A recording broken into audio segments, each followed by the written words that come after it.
All right, listen up. Bipolar Blue tapping into the Locked On Cowboys podcast feed. Marcus Mosher, Landon McCool, building the board, they call it. Trying to guess how the Cowboys brass actually stacks these prospects for the 2025 draft. Revealed? Don't make me laugh.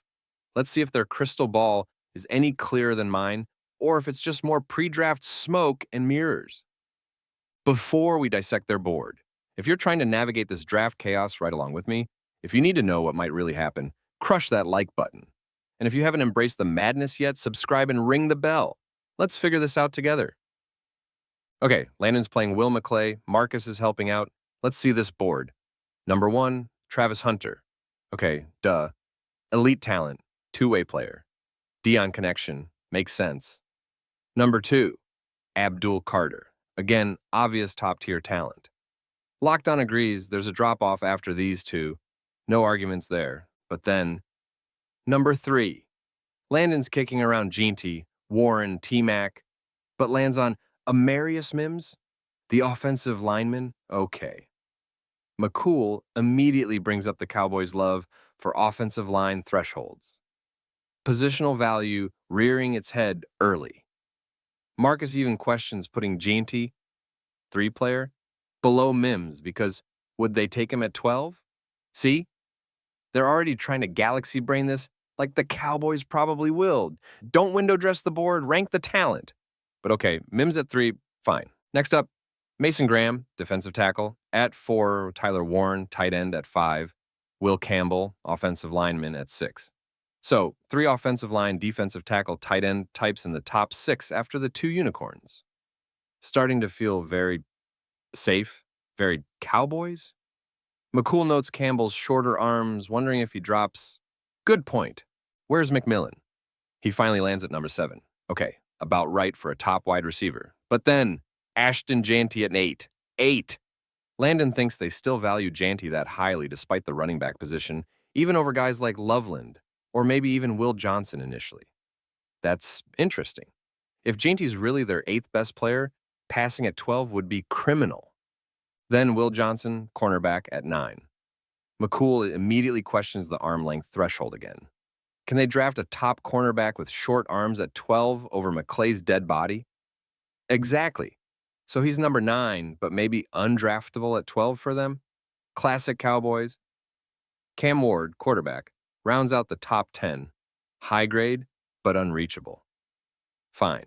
Okay, now the next tier, the potential number of a pick zone. Matthew Golden, wide receiver, at 11. Shamar Stewart, an edge, at 12. Mike Williams, edge, at 13. McCool thinks Golden might even get picked over Stewart because of need value. Okay, grouping these guys makes sense as the maybe at 12 tier. Then Jalen Walker, linebacker, edge, at 14. Landon notes he's great, but maybe too similar to Micah to work easily? Possible. Mid-round guys. Colston Loveland, tight end, at 15.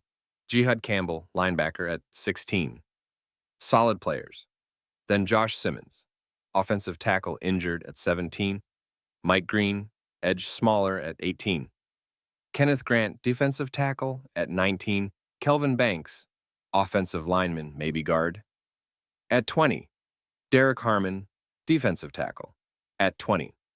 Seeing a lot of trench guys, some with questions, injury, size, position fit. Typical late first-round value propositions. Finally cracking the top, wide receivers / running backs again. Walter Nolan, defensive tackle, at 22. Luther Burden, wide receiver, at 23. Landon admits he'd have Burden way higher, but thinks Dallas might view him late first. Hampton, running back, at 24. Egbuka, wide receiver, at 25. Josh Connerly, offensive tackle, at 20s. Then the defensive backs start rolling. Malachi Starks, safety, at 20. Trey Amos, cornerback, at 28. Shamar Jude, Revel, cornerback, at 29. McCool thinks Amos Revel fit the McClay mold better than J. Tavion Barron, safety nickel, who they have lower. Then Donovan Izugo, edge, at 30. And finally, the running backs Henderson at 30 and Judkins at 32. Whew, okay. So Locked On's predicted Cowboys board prioritizes Hunter Carter, then seems to value offensive line, defensive line, tight end, with thresholds early, pushes down running backs like Jeanty despite talent, questions top cornerbacks based on arm length, and has wide receivers like Burden, Egbuka lower than consensus. It feels plausible for how the Cowboys might think, which is terrifying. McCool rightly points out they didn't account for sequencing. Needing a wide receiver might push Golden up even if Stewart is ranked higher on this board. All right, the Bipolar Blue. Takeaway and prediction. Based on this locked-on simulation of the Cowboys' likely thinking, the threshold obsession, the offensive line value, the potential downplaying of running back talent early. My gut prediction for pick 12, assuming the Hunter Carter are gone. They look at Mims, Graham/Warren, Campbell, McMillan, Jeanty. If McMillan and Jeanty are gone, which is possible, they might panic slightly. Do they reach for Golden, Stewart, Williams? Or do they default to the trenches and thresholds? I think they see Amarius Mims or Will Campbell sitting there, fitting the offensive line need and their preferred profile. And they take the safe pick, passing on potentially higher ceiling skill players or edge rushers. Mark it. Offensive line at 12 because that's what their board, as predicted here, tells them to do. That's the Bipolar Blue guarantee based on the locked-on projection. What do you think of their simulated board?